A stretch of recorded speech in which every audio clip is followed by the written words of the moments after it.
She had been dreaming the same dream for 243 nights, and in every one of them, the man's face was turned away from her. That was the cruelty of it. She could feel him, could feel the particular weight of his presence the way you feel afternoon sun on the back of your neck even when your eyes are closed. But she could never see his face. She knew the breadth of his shoulders. She knew the timbre of his voice, low and unhurried, the way a river sounds when it has nowhere urgent to be. She knew the mark on the inside of his left wrist, a silvery spiral that pulsed faintly when she reached for it in the dream, as though it were breathing. But his face stayed turned away, and every morning she woke in her narrow bed in the outermost village of the Thornfield territory, with the ghost of that presence already evaporating, like mist off cold grass, and a hollow in her chest that she had long since stopped trying to name. Her name was Sable Marin Voss, and she was the unmated daughter of a dead beta pair, and she worked the night shift at the territorial archive, cataloging moon records that nobody read anymore. This was enough. She had decided a long time ago that this was enough.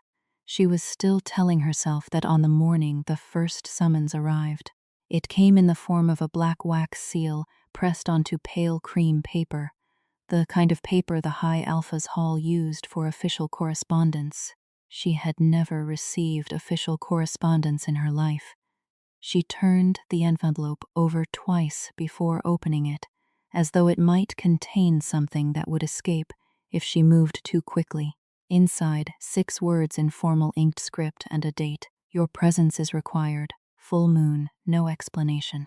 No indication of why a woman who sorted moon records in a building that smelled of cedar and old dust had been summoned to Thornfield Central Hall.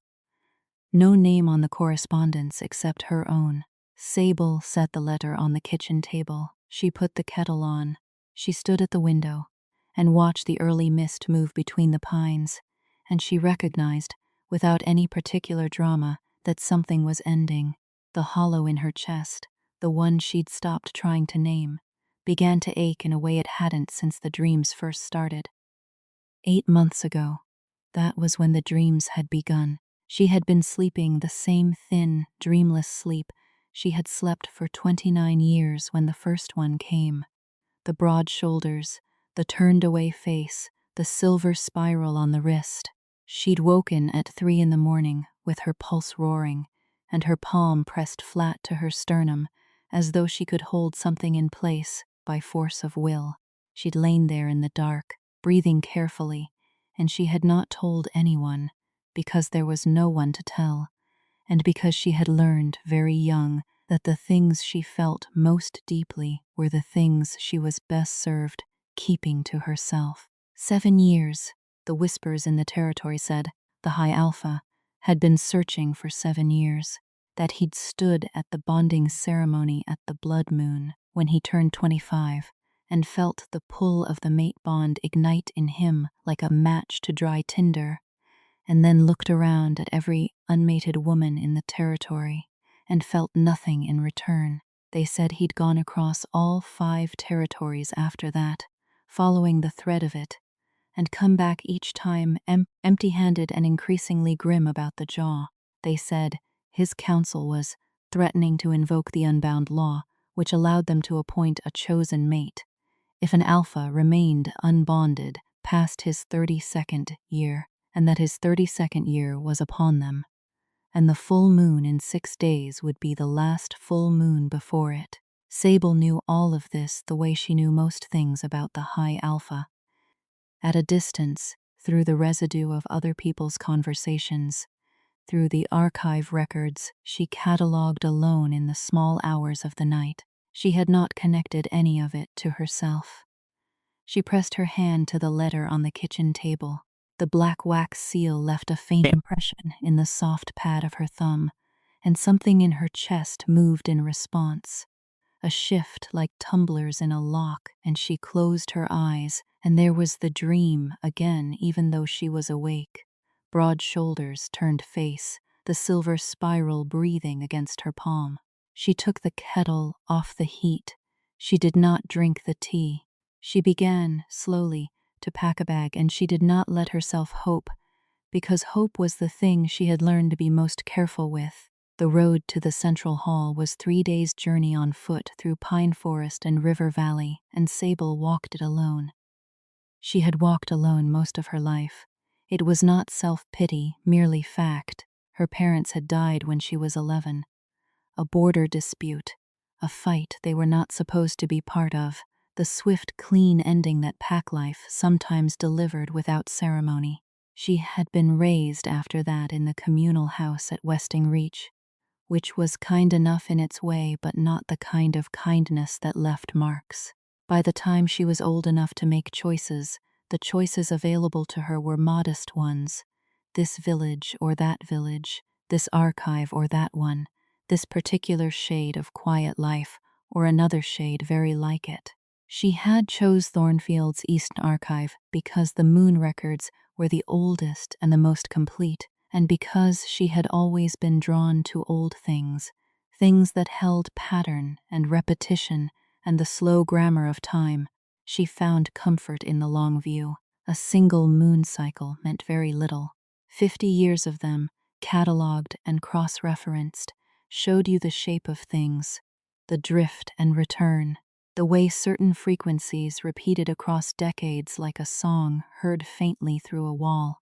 She was thinking about pattern and repetition on the second night of her walk when she made camp beside the Varn River, and the dream came to her again.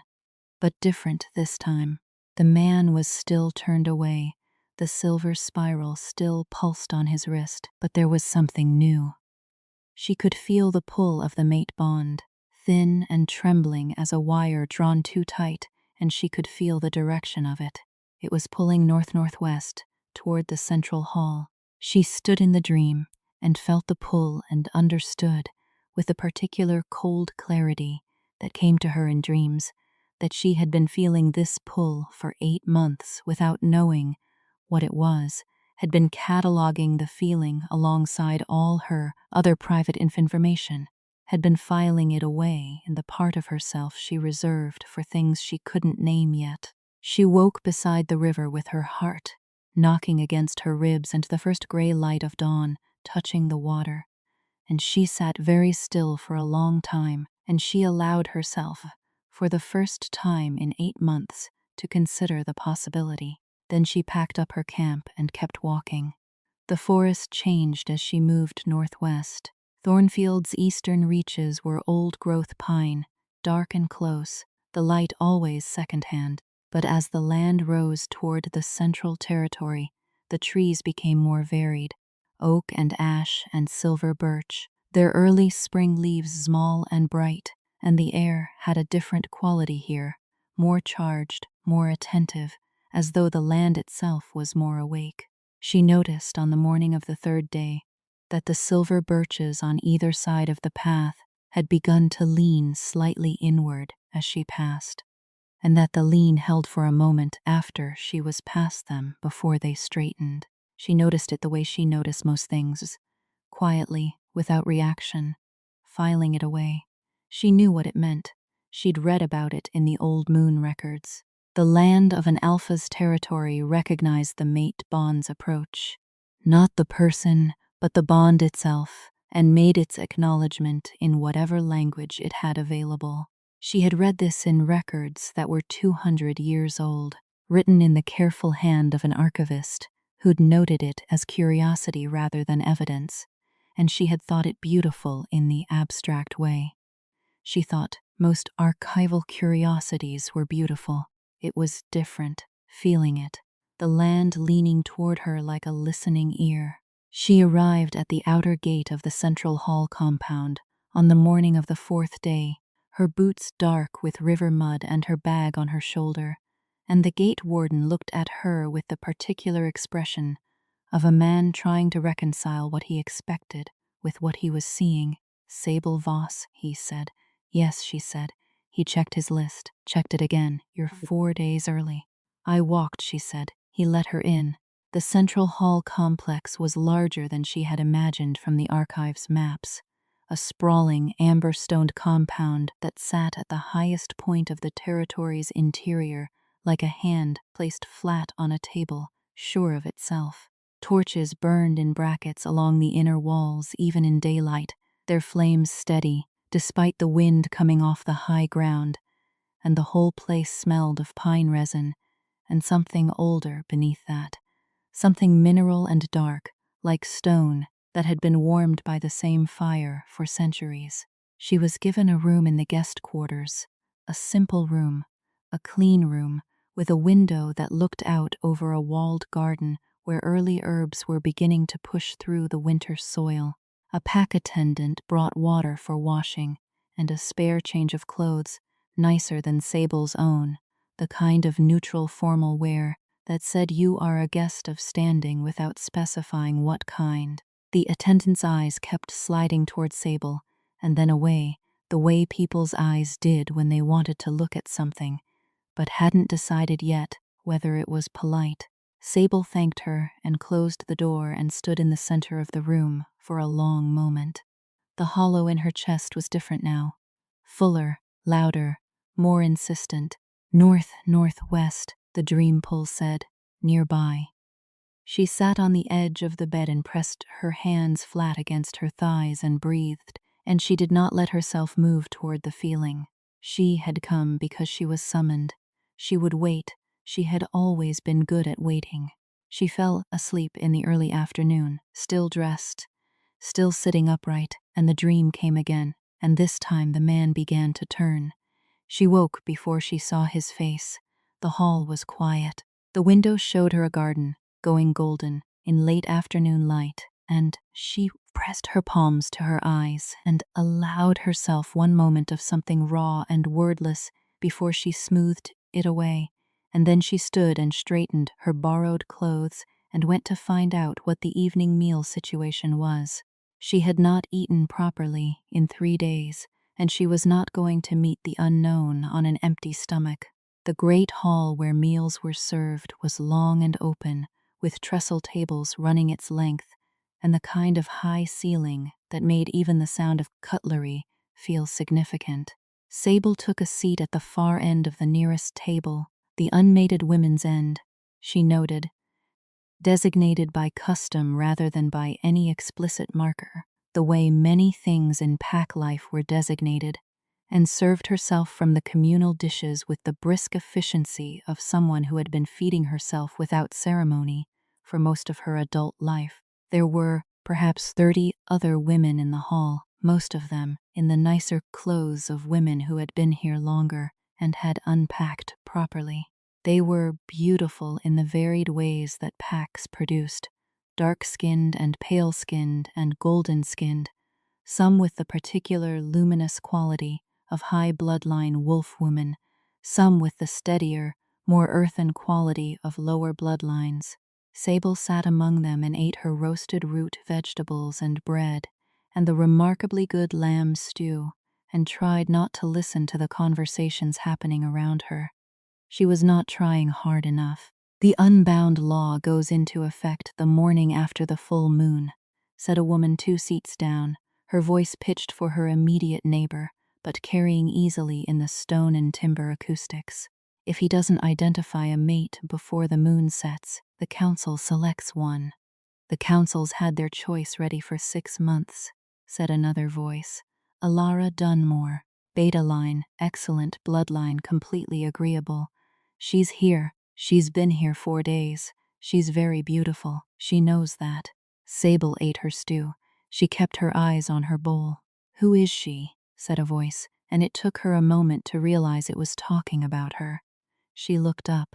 The woman 2 seats down was looking at her openly now, not unkindly, the way confident, beautiful women sometimes look at quietly dressed strangers, assessing rather than hostile. I don't recognize you. Are you from the Eastern Territories? Thornfield East, Sable said. Archived work. The woman's expression did something complicated. Oh, she said, and the single syllable contained, very politely, the complete and honest assessment that archive workers from the Eastern Edge were not typically what got summoned to a High Alpha's mate search. I received a summons, Sable said, because this was simply true, and she saw no reason to perform either defensiveness or false humility about it. Of course, said the woman, returning to her food in the way that meant the conversation was over. Sable finished her stew. She ate a piece of fruit. She refilled her water and drank it. She was good at this, at the particular exercise of being unremarkable in a room full of people who found her presence mildly confusing. She had been practicing it for 29 years. What she was not expecting was the door at the far end of the hall opening. She felt it before she saw it, a shift in the room's atmosphere, a collective reorientation, like iron filings responding to a magnet brought near, and the low sound of conversation dying without any clear signal. Her head lifted instinctively, the way a wolf's nose lifts to a change in the wind, and across the length of the great hall, framed in the doorway, she saw him for the first time. He was taller than she'd understood from the archive portraits.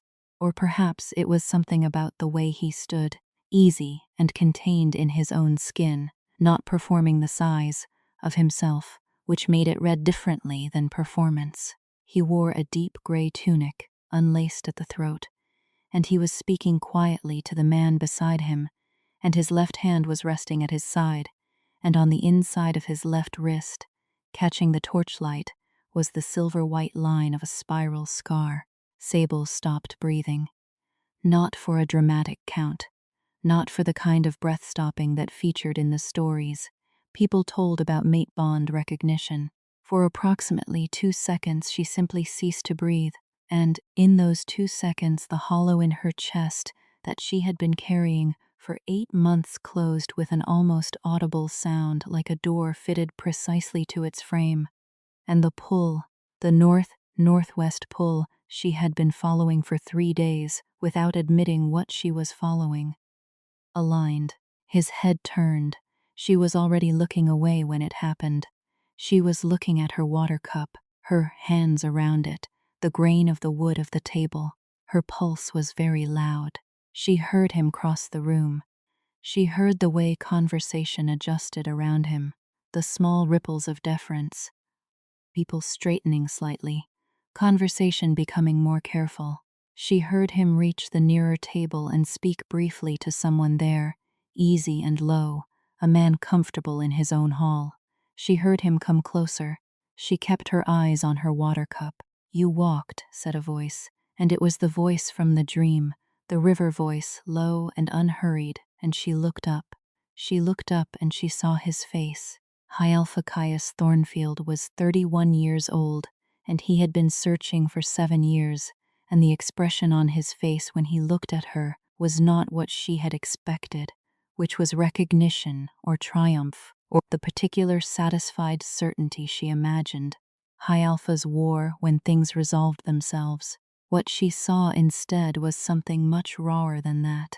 A man who had been holding something very carefully for a very long time, and who was just now understanding that he could put it down. "I walked," she said.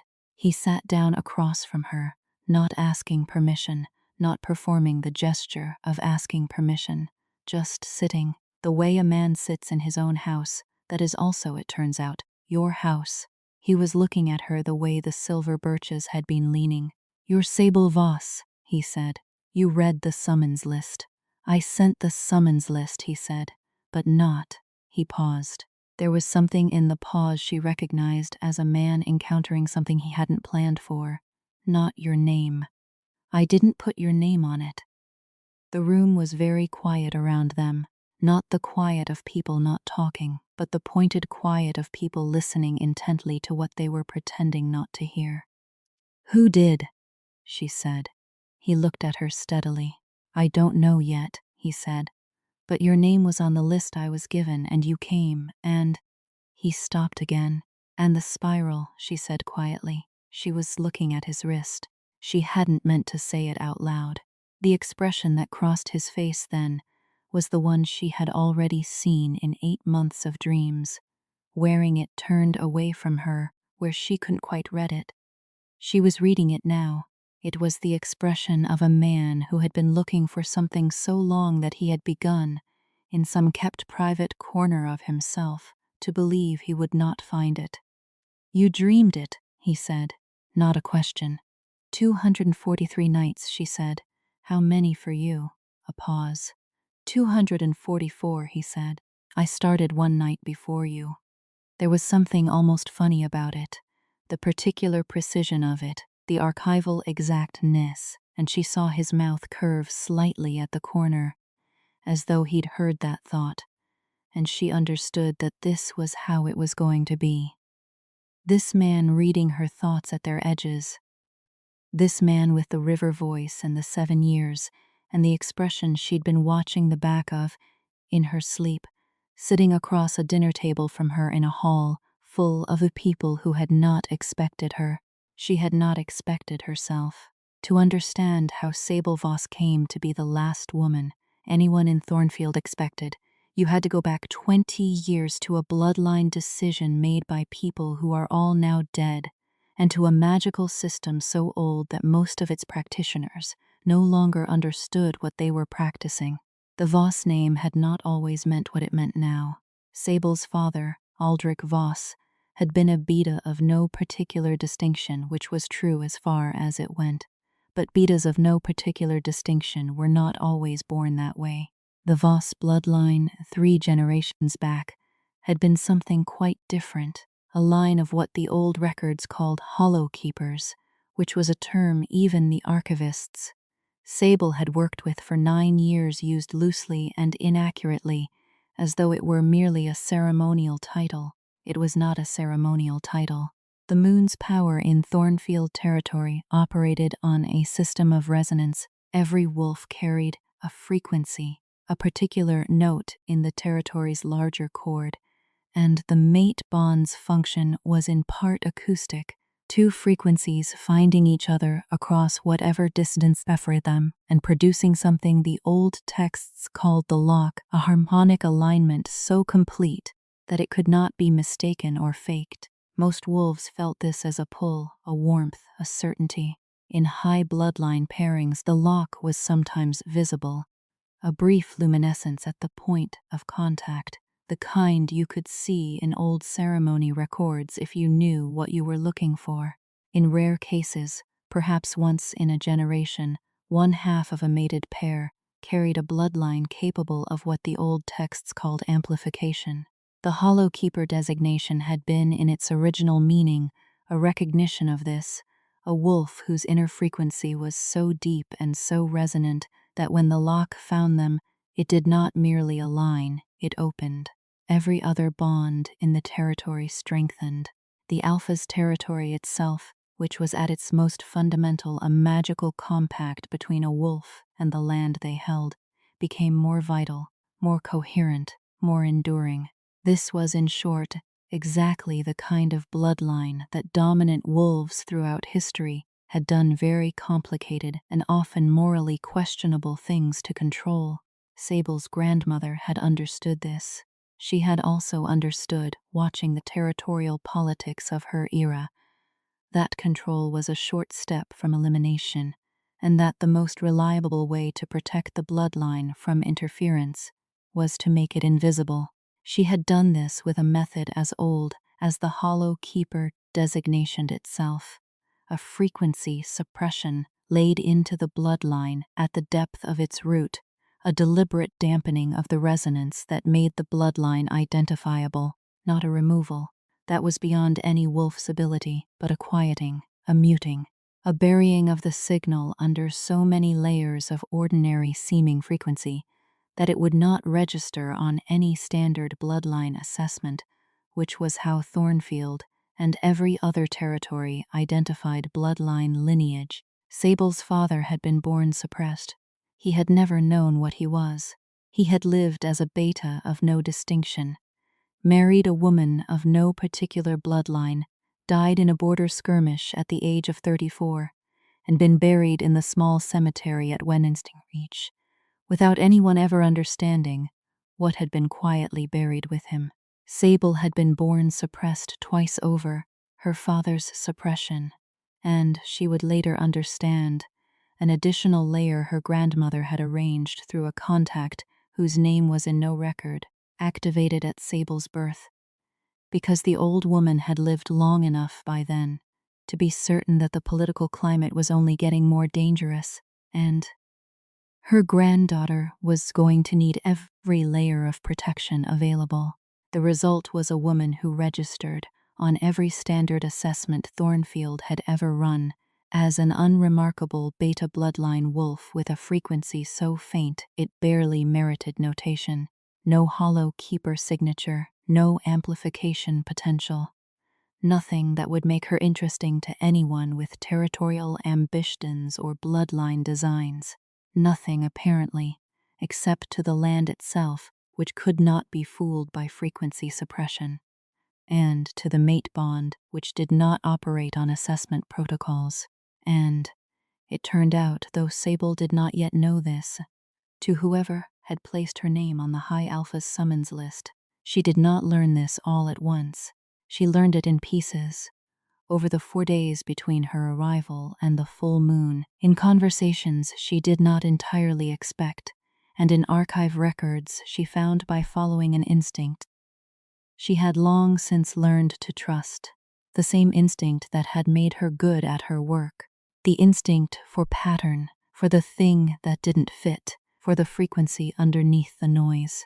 The first piece came from the High Alpha himself. He found her in the compound's small secondary archive on the morning after her arrival.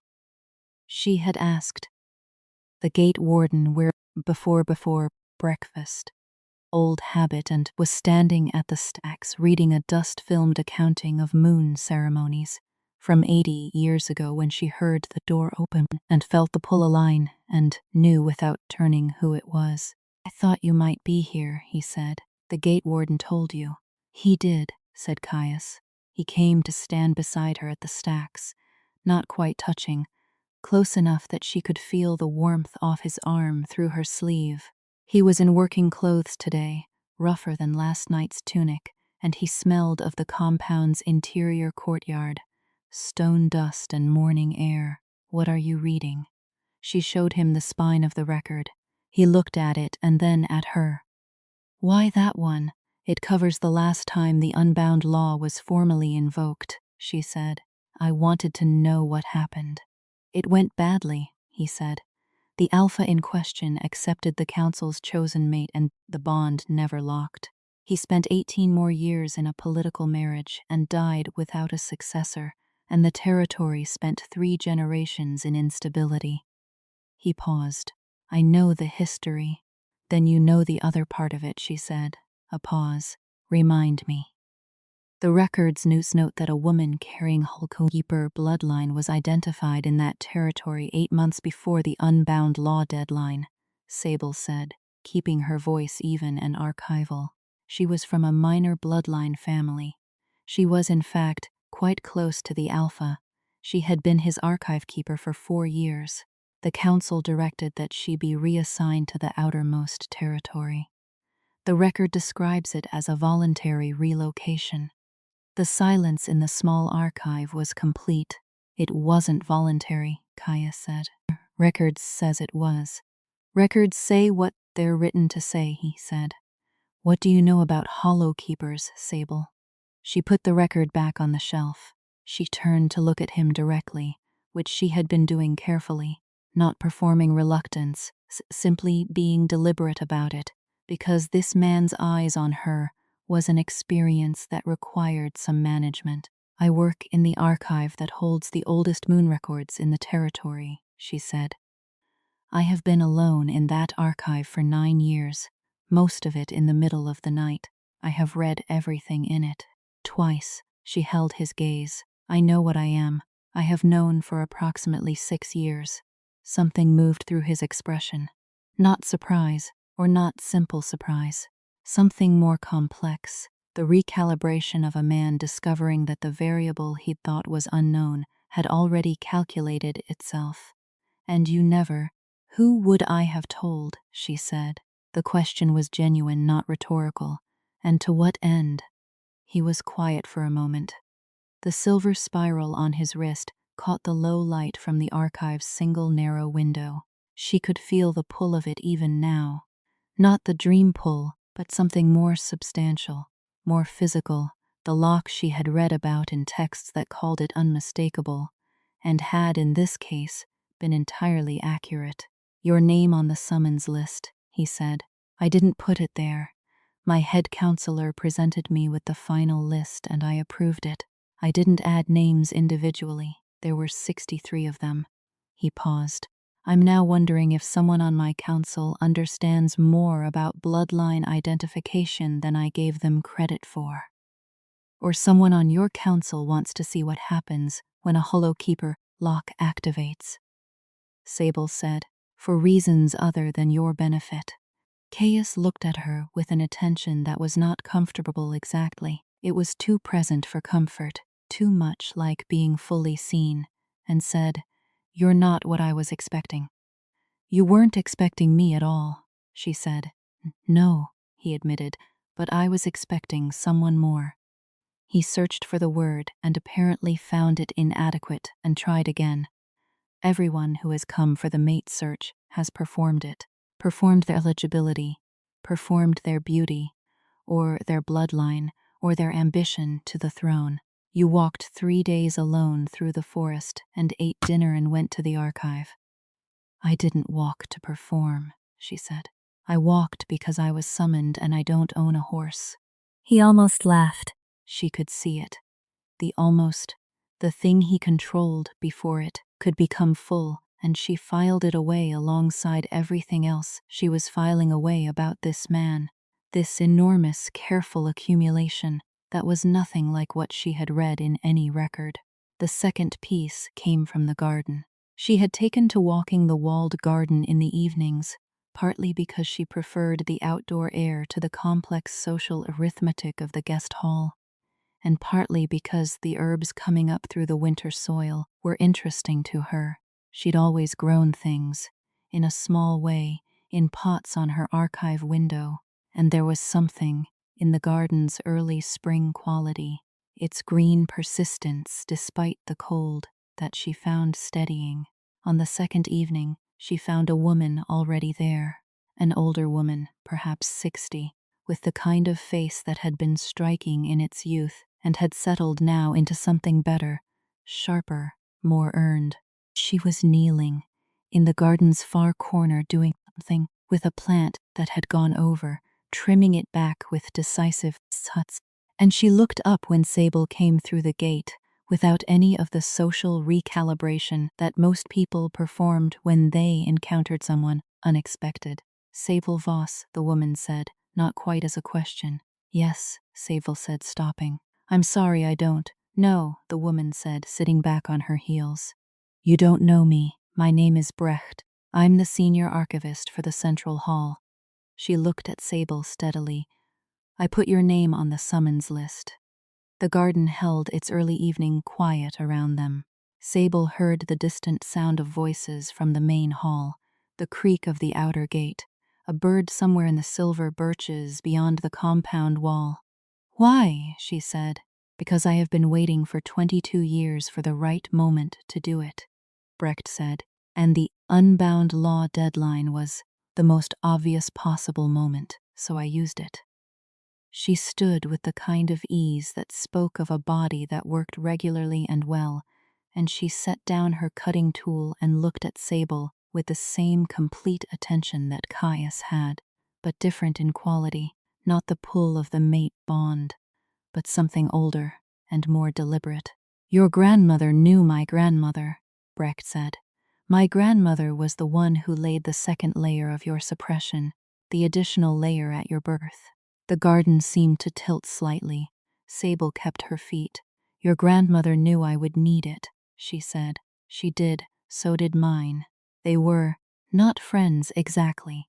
Women in those circumstances didn't get to maintain friendships in the ordinary way. But they understood each other. They understood what was at stake." Brecht paused. "The suppression was designed to lift. It was never permanent. Permanent suppression is beyond anyone's ability, as you know. It was designed to lift when the mate bond activated. When your frequency found its lock, the suppression would simply become unnecessary. The lock's signal is so strong that the suppression can't maintain itself against it. It falls away.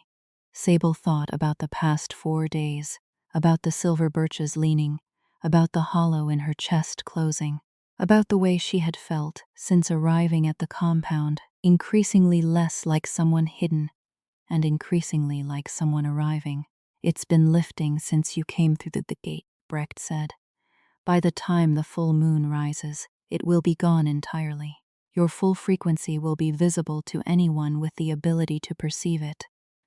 The council, Sable said, yes, and some of them will see a Hollow Keeper bloodline activating in their territory at the same time the Alpha is trying to avoid the unbound law, and they will understand what that means for their political leverage, Sable said. Some of them, Brecht said. Some of them will simply see their Alpha finding his mate. There are both kinds on the council. There always have been. Sable looked at the garden, at the early herbs pressing up through the soil, at the clean bare lines of the pruned-back plants that would come back larger in the spring. What happens, she said carefully, if the council decides I'm a threat rather than an asset? If they decide a Hollow Keeper bond is too disruptive to their arrangements? Then the unbound law proceeds, Brecht said. Alara Dunmore becomes the chosen mate. The bond with the High Alpha never locks. The territory spends 3 generations in instability, same as the last time, and whatever my grandmother and yours sacrificed to keep your bloodlines safe was for nothing. And if I don't want to be a political solution to someone else's problem? Sable said. The question came out level, which she was proud of, because underneath it was something considerably less level. A tangled thing, part anger and part grief, and part the particular exhaustion of discovering that your life has been shaped by large forces you were kept ignorant of on purpose. Brecht looked at her for a moment. What do you want? She said. The question sat in the air between them like something real and solid. What did she want? She wanted the dream to stop, or she wanted the dream to be true. She had not yet fully understood that these were the same want. She wanted to stop filing herself away, in the part of herself reserved for things she couldn't name. She would not think the word yet. It was too soon. She was too careful. She wanted the hollow in her chest to stay closed. I want to make my own decision, she said. Then make it, said Brecht, without any of the softening or management Sable had expected. I put you in the room. That's all anyone could do. What happens next is yours. She spent the 3rd day not with Caius by choice, but thinking about him, going over the archive records she had found, cross-referencing them against what she knew of Hollow Keeper lore, building the picture with the same method she used for every archival task. Gather what's available, identify the pattern, let the pattern tell you what it knows.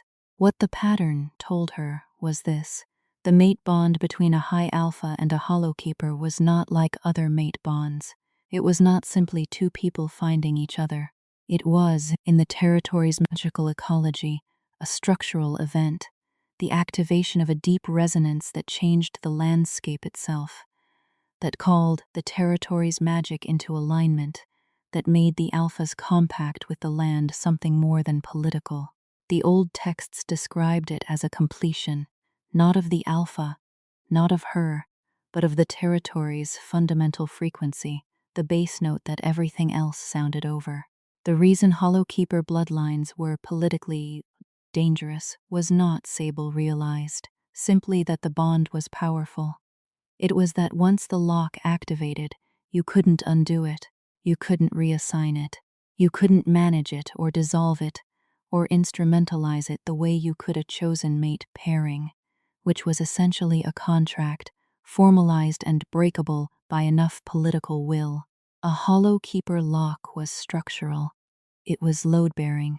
It was the kind of thing a territory's architecture resettled around, and once it resettled, the architecture didn't want to be moved. The council members who saw her as a threat understood this precisely. If the lock activated before they could invoke the unbound law, their leverage over the High Alpha disappeared. Alara Dunmore disappeared. 18 years of managed succession planning disappeared. What remained was a hollow keeper from the Eastern Archive and a High Alpha who had been waiting 7 years for her, and a territory whose magic was about to do something no council had ever been able to stop once it started. Sable thought about this for a long time. She walked the compound's interior courtyard while the weather changed overhead, a spring front rolling in from the northwest, the sky going from pale to pewter to a deep arterial gray. She felt the mate bond pull from wherever Caius was in the compound. She felt the suppression continuing its slow dissolution, like a bandage softening and falling away. The frequency beneath it emerging into air. She had not yet let it breathe. She could leave.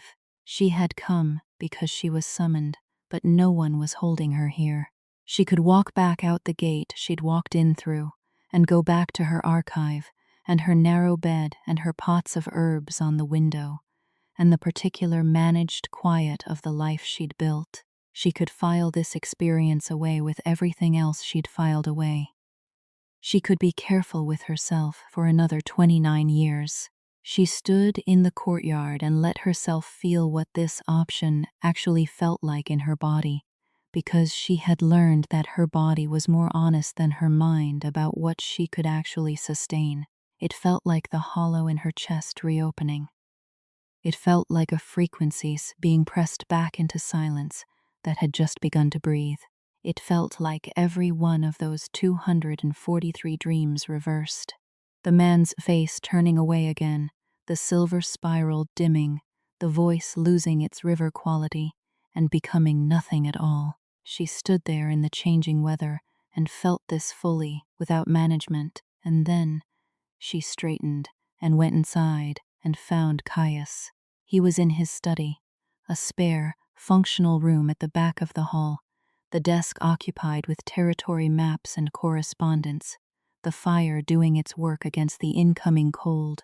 He looked up when she came in with the expression of a man who had been waiting for her without knowing he was waiting for her, which she recognized because she had been doing the same thing. "I have a question," she said. "Ask it," he said, and turned to face her fully. "The map's forgotten. The full moon is in 2 days," she said. "After it, if the lock has activated, the council loses the unbound law option. The political situation becomes complicated." "Yes," he said. "Some of your council will fight it. They have arrangements in place, people they've promised things to, a structure they've built around the expectation of having leverage over your mate choice. Removing that leverage is not going to be simple." "No," he said, "it isn't." "And I am," she said, and she chose her words deliberately because she wanted to say this without softness and without performance, not what anyone expected. "I am not high bloodline, or not what registers as high bloodline. I am not from a powerful family. I have no political alliances, no territory, connections, no assets. I have a room full of old moon records and a frequency that has been suppressed since before I was born." She paused. "What I am telling you is that the political cost of this is real, and I want you to understand it before anything is decided." Caius was quiet for a moment. The fire moved between them. Outside, the first rain of the incoming front touched the window with small, deliberate sounds. "You know what's interesting," he said, "is that no one else who has come for the mate search has asked me that. Not one of them has sat down and mapped the political consequences for me and presented them as information I deserve to have." He paused again. "They were managing me. You're talking to me." "I'm not interested in managing you," she said. "I know," he said, and the simplicity of it, the ease with which he said it, the absence of any performance of certainty, was more convincing than any declaration she could have imagined. "I'm not going to pretend the complications aren't real," he said. "They are. Some of my council will resist this, and they will have legitimate institutional arguments for doing so, which I will have to answer with the full weight of my authority, which I have spent 7 years building specifically for a moment like this, and not for any other reason. He met her eyes steadily. None of that changes what I've felt every night for 244 nights. None of it changes what I feel right now, which is that the territory has been waiting for this the same way I have, and that the reasons to hold back are real, but not as real as the thing they're arguing against. Sable held his gaze. I've been suppressed twice over, she said. When it lifts fully, I don't know exactly what my frequency will do. I've read about it, but I've never experienced it. It may be substantial. Brecht described it to me as the territory finding its root note, Caius said. She said it would be like a bell being struck. That's one description. What would you say?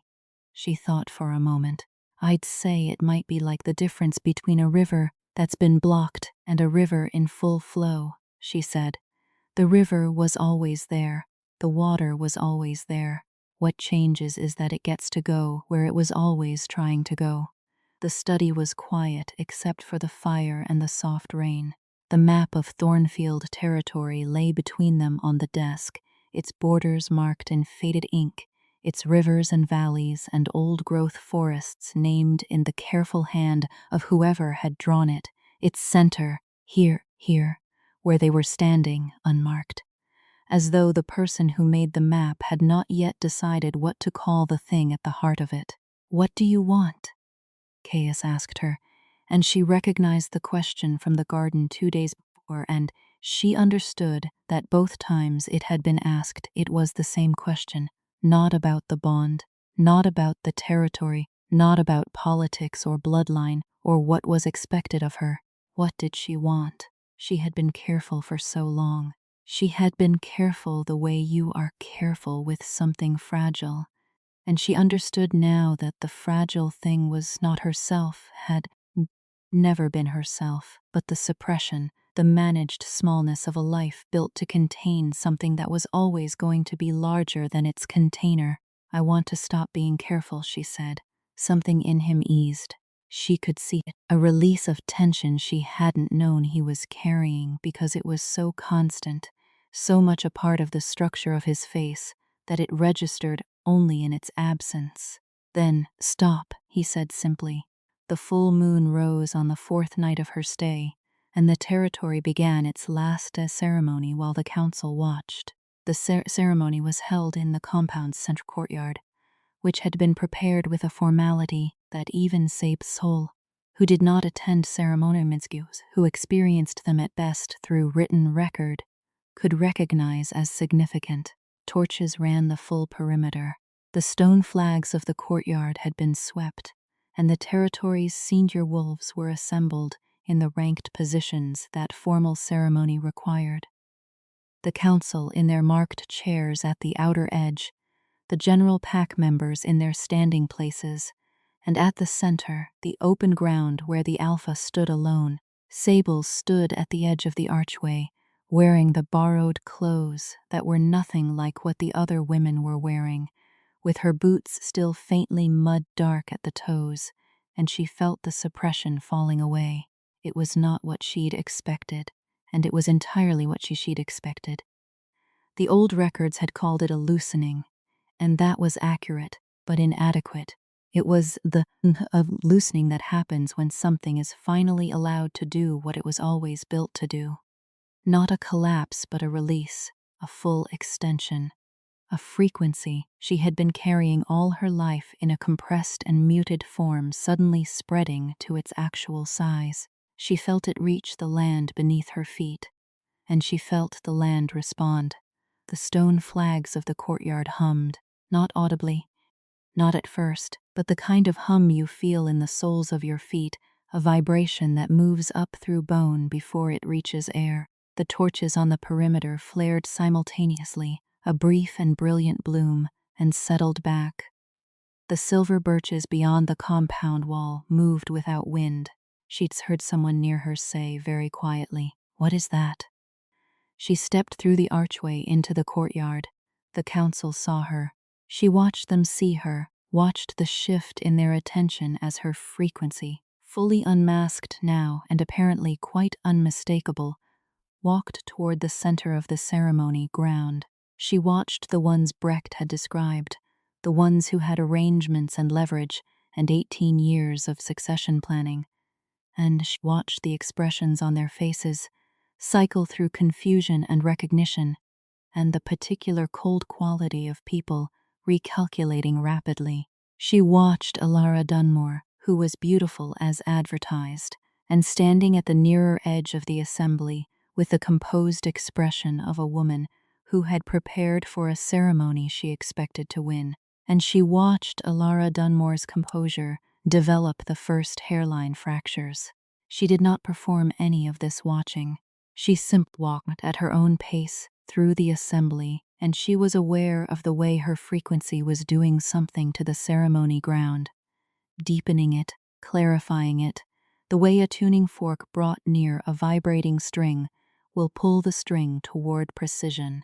The territory's magic clarifying around her, not because she was imposing on it, but because she was the thing it had been trying to resonate with, and it had found her, and it was doing what it had always done. Finding its root note, at the center of the courtyard, Caius was waiting. He had heard her frequency before she came through the archway. She could see it in him, the way his attention oriented, the way he went very still, the way 7 years of held waiting released across his face as a single unguarded moment before discipline reassembled itself around it, but not entirely. He was not trying very hard to reassemble it. She came to stand before him. The courtyard was silent in the way that spaces go silent when something more significant than the assembled group is occurring in them. The moon was full and white above, and the torches were steady now, and the stone flags were still humming through her feet. Sable Marin Voss, he said, and her full name in his river voice was a different thing than any name had ever been before. You were the last one I expected. I know, she said. I'm here anyway. He reached out and pressed his left wrist against her right palm, the silver spiral against her skin, and the lock activated. There was no question about what it was. She had read descriptions. The descriptions were not wrong. They were simply insufficient. It was not an explosion or a flare. It was the opposite of that. It was a deep and structural settling, the kind of settling that happens when something is finally in its right place. Not clicking into position, but already in position, always in position. The distance between them having been the only anomaly, the separation having been the thing that didn't fit, and the fitting together not a change but a restoration. The hum in the stone flags rose to something the assembled wolves could hear. The land spoke in the only language it had. The silver birches beyond the wall lit faintly from within, a soft cold luminescence that lasted perhaps 4 seconds and faded. The torches bloomed again and held. The clouds over the moon pulled back as though something had asked them to, and the moon's light fell full on the center of the courtyard and on the 2 people standing in it. She felt Caius feel it. She felt the 7 years of searching end in him, felt it not as a thought but as a physical sensation through the lock. His frequency and hers aligned, and the lock singing between them, and beneath it the territory's root note settling into place, deep and steady and nothing like silence. She kept her eyes open. She had been in the dark long enough. Behind them she heard the council. She heard the particular sound of an institutional argument being deprived of its foundation. She heard, beneath that, the sound of the pack, the General Assembly, the wolves who were not council members and did not have leverage to protect, and what she heard from them was something else entirely. A collective exhale, a release, the sound a community makes when something it has been waiting for, without knowing it was waiting, arrives. She heard Alara Dunmore leave the courtyard, quietly, with dignity which Sable respected. She heard Brecht, somewhere at the perimeter, not saying anything at all. What she heard most clearly was nothing external. It was the silence of the hollow in her chest, the hollow that had been her companion for 29 years, that she had stopped trying to name and had carried faithfully through every careful, quiet year of her life. And the silence was not the silence of emptiness, it was the silence of something full. The days after the ceremony were not simple. She had not expected them to be simple. She had told Caius the political consequences were real, and she had been right. 3 council members filed a formal objection within the hour, citing procedural concerns about the mate selection process, and 2 of them demanded a bloodline verification, which was both a legitimate procedural request and a very clear declaration of which side of this they intended to occupy. Sable submitted to the bloodline verification with the same composure she brought to everything. The verifying elder, a woman of 70 with the particular quality of someone who has seen enough to be unsurprised by most things, pressed both hands to Sable's and read the frequency for a long time without speaking. What she said finally was, "The suppression is clean lifted, nothing false here. This is Hollow Keeper bloodline, genuine 3rd generation, and the lock is structural." She removed her hands. "I've been doing verifications for 40 years. I've never seen a structural lock. I didn't expect to." The council members who had requested the verification accepted its findings with varying degrees of grace.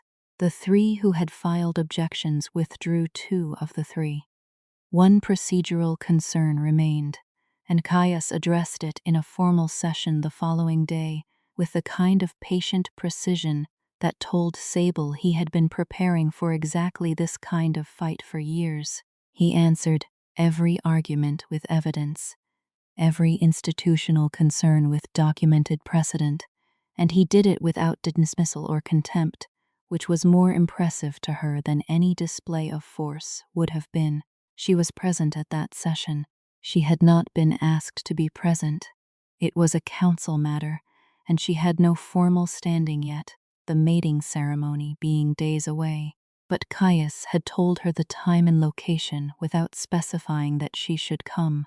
In the particular way she was learning, he communicated things he wanted her to decide for herself. She sat at the back of the council chamber, in her mud-dark boots and her unremarkable clothes, and she listened carefully, and she let the council members look at her and recalibrate.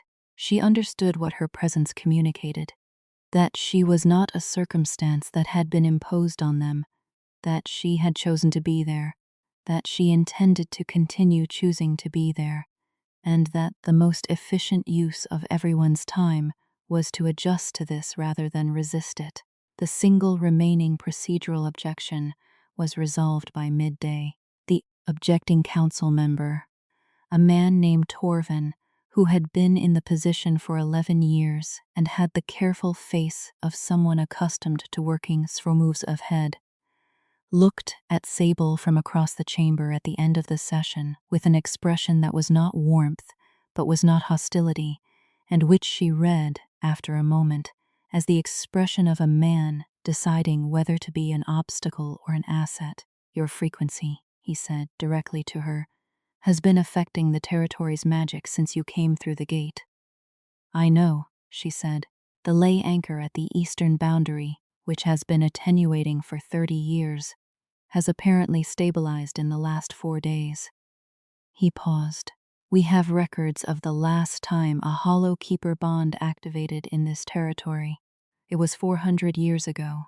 The territory held its peak power for 120 years after that." "I know," she said. "I read those records." Another pause, the particular pause of someone reordering assumptions. "I see," he said. And then, "I will not be an obstacle." "I didn't think you would be," she said. Which wasn't quite true, but was the useful thing to say, and she filed the look on his face away. Alongside everything else she was filing away about this place and these people that were, apparently, going to be hers. The mating ceremony was held 6 days after the full moon, When the moon was moving to its last quarter, and the territory's silver birches were in full early leaf, their young leaves catching the morning light like small green flames. It was attended by the full pack assembly, the largest gathering the compound had held in a generation, according to Brecht, who told Sable this, while helping her into the formal mating dress with the efficient calm of a woman who had been the senior archivist for 30 years, and did not make anything larger than it needed to be. Your grandmother would have been pleased, Brecht said, smoothing the back of the dress with both hands. She arranged an elaborate deception to get me here, Sable said. She arranged an elaborate deception to keep you safe until the right moment, Brecht corrected. The deception was the council's doing, 3 generations of it. The protection was your grandmother's answer to the deception. Sable looked at herself in the small mirror that the guest quarters offered, which was adequate for the purpose, nothing more, and understood that the woman looking back at her was not different from the woman who had arrived 8 days ago, with mud on her boots and a bag over her shoulder. Same face, same posture, same quality of stillness, but the frequency was visible now if you knew what you were looking for. The hollow keeper resonance sitting in her like a held note, deep and patient and entirely itself. You're not nervous, Brecht observed. I was nervous the whole walk here, Sable said. I think I ran out. Brecht made a sound that was almost a laugh. That's appropriate, she said. The time for nerves was the approach. What comes after is just arrival. The ceremony took place in the same courtyard where the lock had activated, the torches burning in morning light, the pack assembly making its ranked arc around the open center. The pack's collective frequency was warm and familiar to her. Now, she had been walking among these people for 8 days, and the territory's magic had been integrating her presence. The way a river integrates a tributary, not resisting it but receiving it, incorporating its particular temperature and mineral content into the larger flow. Caius was waiting at the center. He was wearing the formal dress of the High Alpha, which was more elaborate than anything she'd seen him in, and which suited him with the particular honesty of clothes saucis on a person who doesn't need the clothes to establish the thing they're establishing. He watched her come across the courtyard with an expression she could read now. She had been reading it for 8 days, learning its frequencies, and what she read in it was not the relief of the wait ending, though that was there too, underneath. What she read was the particular quality of a person fully arrived at, something they had been willing their whole adult life to reach. She came to stand before him. You walked 3 days, he said quietly, enough that it was for her and not the assembly. Through forest alone. You waited 7 years, she said. I think I got the easier part. The corner of his mouth moved. I had a compound, he said. You had wet boots. I had dry boots at the start, she said. He took both her hands. The lock sang between them, the territory's root note, vibrating through the stone beneath their feet, the silver birches in full leaf beyond the wall, the moon's last quarter somewhere above the morning clouds. She felt the assembly around her, all of them, the council members and the pack wolves, and Brecht at the perimeter, and Torvin with his recalibrated position, and the gate warden who had checked his list twice, and all the others, all the people of this territory who were going to be the landscape of her life. And she felt the territory's magic through all of it, deep and warm and as present as breath. She had always been good at the long view, 50 years of moon records, the shape of things, the drift and return, the frequencies that repeated across decades like a song heard faintly through a wall. She was standing in the song now. Sable Marin Voss, Caius said, and his hands were warm around hers, and the silver spiral on his wrist was against her skin, and the lock was singing, and the territory was settling into its root note, and the old, careful, quiet life she had built was behind her, like the forest road. Walked, completed, not regretted, done. I would have waited 7 more years. You won't have to, she said. The senior elder began the ceremony words, the old formal language of the mate bond acknowledgement, the words that had been spoken over the same stone flags for 400 years. And Sable listened to them with the full attention she gave to old records that had been keeping their information patiently until someone came to read them, and she understood that this was what she had always been: patient, careful, thorough, and built for exactly this. Not the chosen mate, not the expected one, not the woman any council had arranged for, or any political calculation had accounted for. The woman who had walked 3 days through pine forest with mud on her boots and gone straight to the archive, and who had carried a suppressed frequency and a hollow in her chest, and 243 dreams of a turned-away face, and who had kept herself intact through all of it, not hardened, not diminished, not made small by the smallness of the life that had been available to her, but whole, stubbornly and precisely whole, the way a river is whole even when it is dammed. The elder finished the words. The pack assembly breathed as one.